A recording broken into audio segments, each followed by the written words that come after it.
My name is George.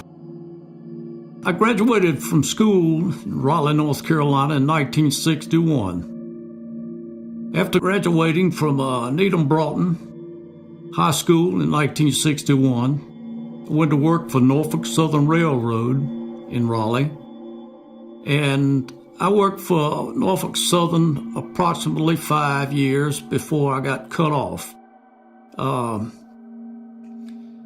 After getting laid off from Norfolk Southern, I had a friend that had worked with Humble Oil Company that recommended me applying to his company for a position, of which I did, and I got the position. I was assigned to a station at Wilmington, North Carolina, along with my friend, and that position required me to work from 5 o'clock in the afternoon to like 2 o'clock in the morning. Most mornings, our shift ran a little over. But while I was there, I had heard talk of this light all over Wilmington. People we were around, people we ate lunch with. So, working on this shift one morning, my friend and I decided that we would go down and attempt to find this light, because it was really hard to believe. The story was, and we wanted to see if we could verify it. So one morning about 2 or 3 o'clock in the morning, we set out to find this light. We drove a few miles west of Wilmington to the location of the light. A place, if I'm not mistaken, was called Maco. Eventually we found the location. So we pulled our car up next to the tracks, a few feet from the tracks, and got out. And I have to tell you that it was quite frightening because there were no lights. It was dark. No houses I could speak of anywhere. Extremely quiet.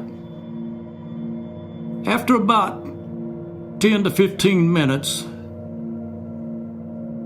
we didn't see anything, and we decided it was time to go. So at that point, we went to the car, opened the door, and I looked up, and I saw a flash. That was when the light occurred. At that point, when we were getting back in the car, so we got back out. We went over to the tracks. And in fact, there was something I'd never seen before. There was a strange light approximately, I'd say 100 yards east of where we were standing. The light, the pigment of the light coloring was that of a lantern, and the lantern rose, looked like come from the ground, somewhere thereabout. And it was moving around as if someone were using a lantern to find something because of the movement of the light. The light was moving, wobbling back and forth like a right and left swing,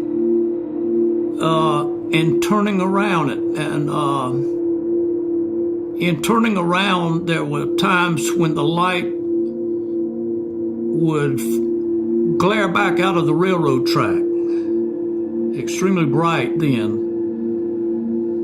And after a few minutes, the light appeared to be coming toward us. And at that point, we became alarmed enough that we decided we better get out of there.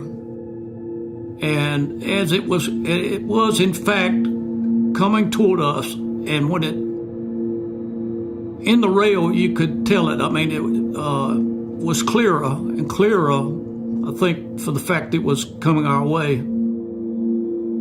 And if I remember correctly, it was a wobbling back and forth, as if someone had a lantern in their hand and was looking for something. But it was at that point that we decided we had better leave. And I can assure you that the light was in fact real.